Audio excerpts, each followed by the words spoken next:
We don't pay you to be 2 minutes late over the course of a year. It's hundreds of dollars. Then I find out an interesting detail. I've worked at many retail chains, have had many terrible bosses.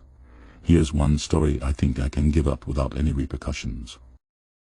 At a small specific retail store, 5 to 6 years ago at this point, I was confronted by my old boss on a specific event that I was late by 2 minutes. Previous day, he had asked me to come in on my day off and at an earlier time than I normally do. I agreed to come in on my day off and work a shift I am not normally used to, but it's retail. It cannot be that difficult.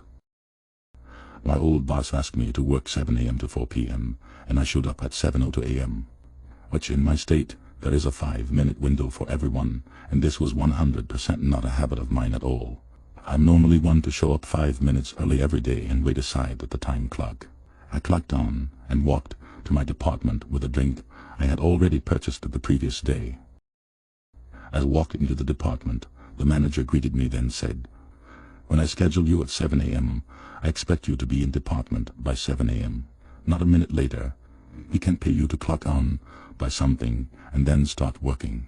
Over the course of a year, that adds up to hundreds of dollars of lost labor for one individual. I told my old boss that my drink was from the previous day and that I just clocked on 2 minutes late. My old boss replied with, "That's not my problem. You need to plan better. You were scheduled at 7 and we are losing cost of labor each minute you are not here. Be in department at scheduled time." Which is not true.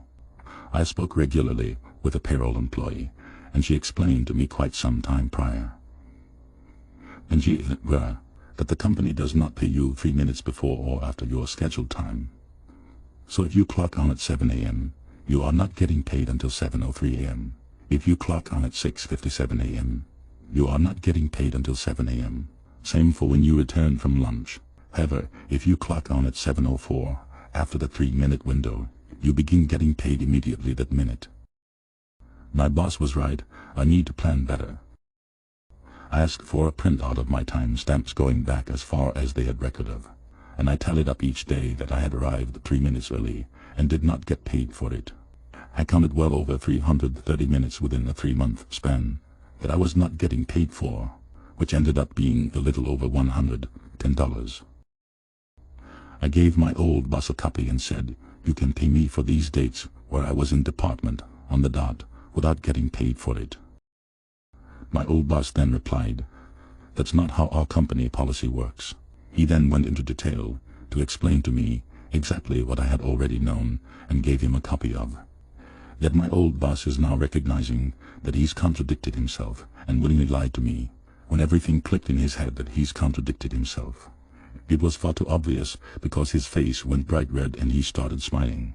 I more like he had been caught. My old boss, "Well, you know the policy. We can pay you for that." Me, "Then I will begin my shift when I am getting paid, not the minute you schedule me. It's not like you're losing labor if you're not even paying the employees that window of time. Schedule me at 7 if you like, but I will not be clocking on until 4 minutes after the scheduled time, as you will not be losing any cost of labor for it, and I will not be losing pay over your personal policy." For about 3 weeks, I clocked on 4 minutes late every day, no matter how early I arrived. I eventually got a warning from the building's HR that it's riding the line and very close to getting a write-up and down the discipline road. I explained to her the entire story, as she seemingly did not like this manager of mine either. She laughed pretty hard at the whole thing and offered me a department transfer with a higher pay. She reminded me that my behavior was listed under a category that could get me terminated and thought the transfer would be a fresh start. Instead, I put in my 2 weeks' notice and thanked her for the wonderful opportunity. The funniest part of all of this, years later, I saw my old manager working at a new chain in a similar position to what he was doing when I worked for him. He smiled, waved, I smiled, waved, continued on. As time went on, I also bumped into the old HR manager, who was working in an entirely different field. I asked her why my old boss left the company. She laughed and said, "He didn't leave, we fired him for time theft too." Apparently my old boss would take a lunch, leave the building, and never clock out for it. That gamma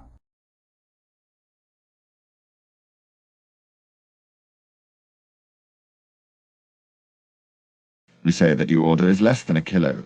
Let's weigh it. Disclaimers on mobile. English isn't my language. If you want to share it elsewhere, drop a link. A bit of background. I own and operate a BBQ and grill restaurant. We run a special promotion for the euro. We have a promotion for 1 kilogram of skewers, pork or chicken, for €6.50. It happened on Saturday night. A group came to watch the match between Belgium and Portugal. One of them is a guy known to almost all the restaurant owners in town. Let's call him Dick. Dick has a tendency to complain about the food in order to get freebies, either something extra or the whole order. They place their orders, and about 20 minutes later they're served. A few minutes later, my head server, Mary, comes inside. Sit-downs are only permitted on the patio due to the pandemic. Furious. Mary, give me the scales. Me slightly confused. I was sweating over the grill. Since we had a lot of orders, what for? Mary, just give me the fucking scales. I give her the electronic scales. She grabs an empty plate and heads outside. I follow her because I know that something is up. She goes to the group that includes Dick, puts the scales on the table and proclaims, "Let's weigh them." You see, Dick had ordered the promotion and then said that his order was missing almost half of it and demanded for more skewers to make it correct. His words. Now, in almost any other place he would be probably right. Most of them buy their skewers already made, and they weigh between 100 to 120 grams, which means that a kilo is usually 10 skewers. But we prepare our skewers in-house and are much bigger, between 180 to 220 grams, which is written on the menu, so our kilo is usually 6 of them. So basically Dick was demanding almost another kilo of meat for free. Dick smugly, "Yeah, let's weigh them and then you can bring what you still owe me." Mary grabs the skewers and a fork and starts removing pieces of meat and placing them on the scales. Initially, Dick has a very smug smile, but he starts to frown when 3 skewers are emptied and the scales shows more than half a kilo of meat. Finally, with the second piece from the 5th skewer, the scales shows just above a kilo. Mary, holding the remaining skewers and smiling smugly. "It seems you were right about the order not being correct. We put more." "I'll take those," waving the skewers in her hand back to the kitchen. "Enjoy your food." Mary returned smiling to the kitchen and put the skewers aside, while Dick ate his kilo of meat sullenly and the rest of his group smirking.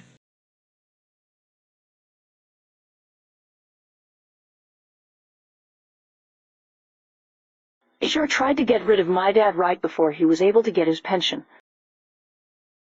My father worked for a Forbes 500 company since the 70s, moved up the ranks as a software engineer in management, has patents for the company that saved it millions of dollars, is almost to pension age, and suddenly HR starts making his life miserable.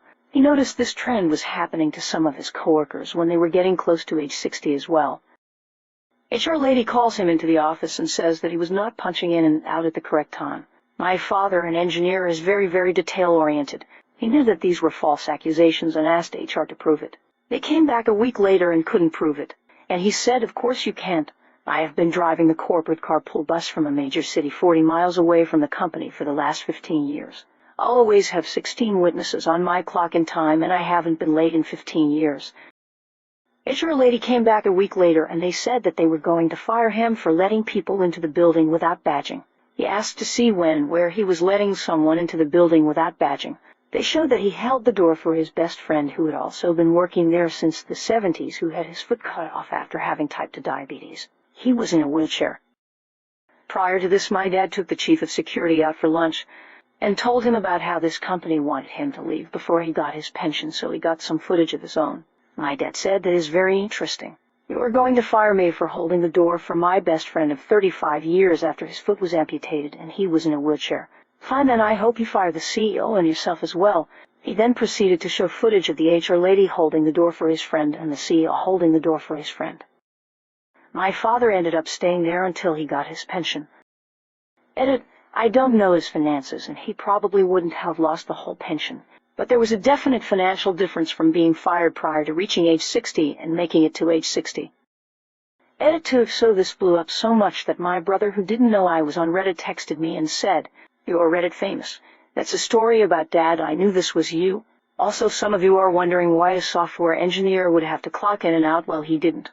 I meant to use the word badge in and out of the building. They went that far to talk with security to see his badge timestamps. There were more things that led to this getting bad, and I didn't want to write pages and pages, but it definitely escalated to this point. Lastly, for those of you that have been saying that my dad must have worked there as a child, this whole thing happened roughly 9 years ago. My father is 68 right now. If you want to know what company it was, this sentence is the most general hint I can give you, but it may drive people from that company to be mad at me. Final update. Dad quit that job a while ago and made his own company in his retirement. He has used his own money to patent a new invention that desalinates seawater and provides clean solar energy. He has patents for this in America, India, and China, and is looking for some capital to provide clean water and power to third world countries. If interested in helping him build his first power plant, please send me a message.